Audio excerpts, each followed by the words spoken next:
obviously a really fun match to be a part of, and the crowd was awesome, I thought, for both sides, and it was just another example of why the state makes volleyball so special.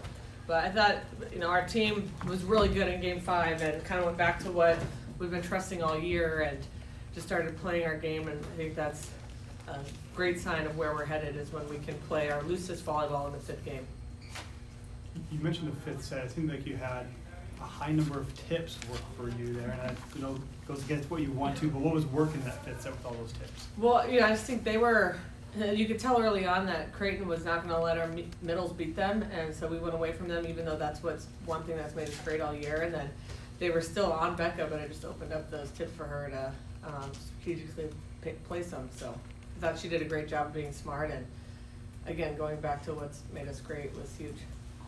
We sort of been waiting to see Virginia take over a game like she did in that 3rd set. What did you see from her there and through the rest of it? Yeah, just after Game 2, we told the team, we got to trust Virginia to kill some balls back there, and she came out of the locker room and killed a bunch of balls, and then we got her serve going, and you just see what a weapon that is when she trusted, and I thought it was awesome, huge game for Virginia, and we really needed that as a team, and I think her personally just to have a great game in a big environment where she has to take over the game or we might lose that. Virginia, what was working for you and Bergen and you at the service line? I would say I relied a lot on my teammates because I was kind of scared, honestly. But anxiety, it's a lot, and stress is high in this kind of games. But I try to, as we said in one of the timeouts, to try to rely on the teammates that have confidence in that moment if you don't have it right now in that moment. So I try to do that, and it kind of helped. So. Virginia, what was it like to play in that atmosphere for you? It was great. Yeah, it was huge. I mean, new experience too, did it take a while to settle in, or what was your kind of takeaway from that? It was great. It was a hard game, and I'm glad we won. Virginia, in that 5th set, after you get a point throughout the game, there'd be a lot of smiles after, but I saw you get a kill, and it was a straight face in the 5th set. Can you speak on the mentality in that last set? Someone told me that if I smile, I play better. So I'm trying to improve to that because I'm not a very happy face when I play, and I try to do better on that. Probably some stress and something that was kind of releasing, so that helped.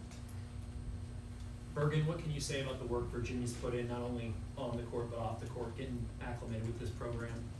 Yeah, she's done a great job, and I can't even imagine trying to move across the country and not only being adjusted to the culture and your teammates and the language, but also trying to adjust to the volleyball. So you can tell each and every day she comes in with just such a great mentality, and she's so intentional in everything she does, and we've seen her grow so drastically just in the last couple of weeks. So I'm really proud of her, just even on the hard days, she's still just being super intentional with what she's doing, no matter what she is doing, whether it's serving, blocking, hitting, all the things.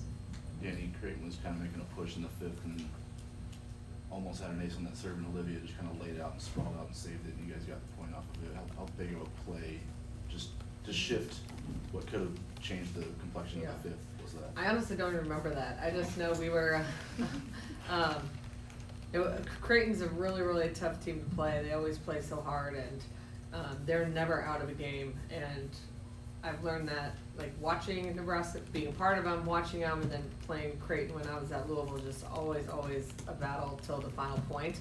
And so every single point you can earn is just massive for momentum. So that probably was a big turning point. I also thought Macy Bosinger came in and had 2 really nice serves. I thought that gave our team a lot of confidence. Just somebody that had only played 1 point before, missed her serve, and then comes in Game 5 and has a couple that we really needed in that moment. We're going to a lot of errors on your side in that 2nd set, and you bounced back with a really clean set in Game 3.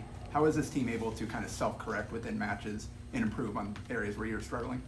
Yeah, I think we just fall back on our training, and like Dani said, just go back to what we know and playing Nebraska volleyball. And we knew the 2nd set was not even close to our best, and we only lost by 4. So that was encouraging to us, but it also kind of lit a fire under us to like if they're gonna have to beat us, they have to beat us because they play better than us, not just because we hand them the game.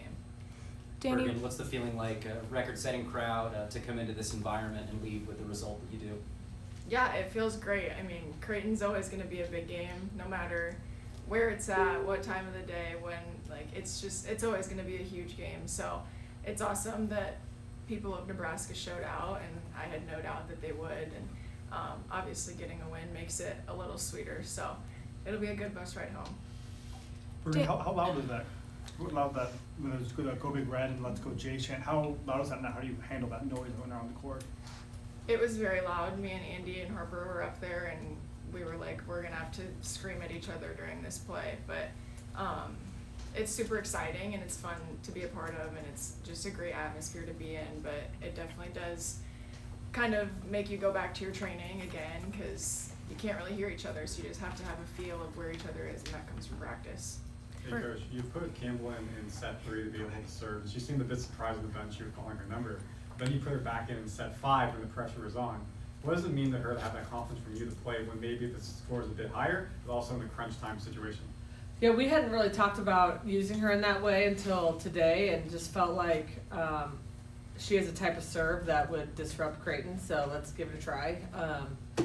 And so yeah, she was pretty shocked, but I was pretty proud that she made her serve, and then she was great. That was game 4 when it was getting loud and we were making a comeback, and she hit another great serve. But it's tough to use her because, you know, you want to save the double sub, but so we have to figure out exactly how we're going to do that going forward.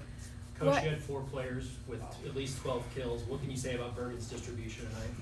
Yeah, I thought Bergen was fantastic, but we talked a little bit about after the game, just we kind of went away from setting the middles, and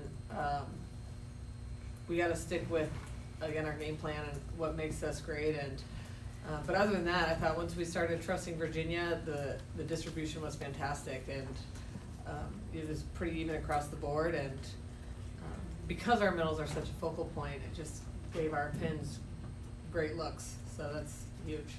why did you decide to start Olivia at libero, and how do you think she did? You know, again, it's funny, people are like, who's starting, Lainey or Liv? And in my mind, they're both starters, and we need both of them as bad as the other. And I thought our passing had been a little shaky the last couple games and just not confident, so I thought maybe Liv could steady that out, and I thought she did a great job. And then, you know, Lainey's defensive mindset and her mentality back there is something this team desperately needs, so I thought she had one of her best games tonight too. So, you know, it's not probably the end of the libero jersey for Lainey, and I'm sure Liv will get a chance to wear it a bunch more too. So again, it's hard because I look at them as they're both starters to me. I know one has to wear the jersey, but they're both equally important to this team and our success. How big was Liv with her second contact? I mean, Bergen's had 19 digs out there, and to get Liv to get she had 7 assists. How big is her second contact? Yeah, today? super important. You know, and that's a deal breaker too for liberos. You got to be able to set the ball. And I thought we did a better job too. We set Virginia a little bit more on out of system, which helped a lot. Takes pressure off Taylor and Harper. Time for a couple more. Danny, you guys obviously have one more non-conference game left, but you've won all the matches against the ranked teams you've played. You've gotten to experiment lineups over the past month or so. Do you feel like you've gotten out of the preseason games what you've wanted to? Yeah, I definitely think so. You know, and again, sign of a great team when you can make all these changes and really work on things and still be whatever, 9-0, 7-0, I don't know, but be undefeated and feel great going into our last non-conference game that we not only have a great core group of starters, but we have a bunch of players that can contribute and we're going to need this year. Hey Danny, what was it like just re-engaging yourself in this rivalry, especially with that atmosphere, and did it kind of meet your expectations of what it would feel like? For sure. You know, being gone for 8 years now is also a big, you know, part of Creighton's rise to how great they've gotten. So I've missed a lot of heated battles. I've always watched them on TV, and luckily they're always on a night where you can typically watch. So it definitely met my expectations from a game and the crowd, and you know, just how into it people were. You know, of course, I'm looking at, I want to play better, and I'm sure Creighton's going to look at it and be like, this game was in our hands, a couple points here and there, but that's what makes rivalry games so fun, is that anything can happen. It's a lot of emotions. And now I thought, I know there's a lot of Nebraska fans, but there were tons of Creighton fans too. When I left, the last game we played in here was like probably 90% Nebraska fans. So it's a testament to Creighton and how much their program's grown, and that not only they're still competing at a high level, but they brought a lot of people into their program. Bergen, Nebraska and Creighton, you've now experienced this match in multiple ways, taking each other to 5 sets. How does a game like this prepare you for conference play when the two of you battle so hard at this point in the season? Yeah, I mean, it's great preparation for conference and just for the tournament. And we've talked about this after today and after the Kentucky game. Like, we learn a lot from these games. We don't learn as much when we're just crushing teams. So obviously, like Dani said, we want to play better, and we're going to find things that we wish that we could have done better. But it's good for us to be in these situations right now so we know how to handle them when it comes down to it. All right, thanks everybody. Thank you.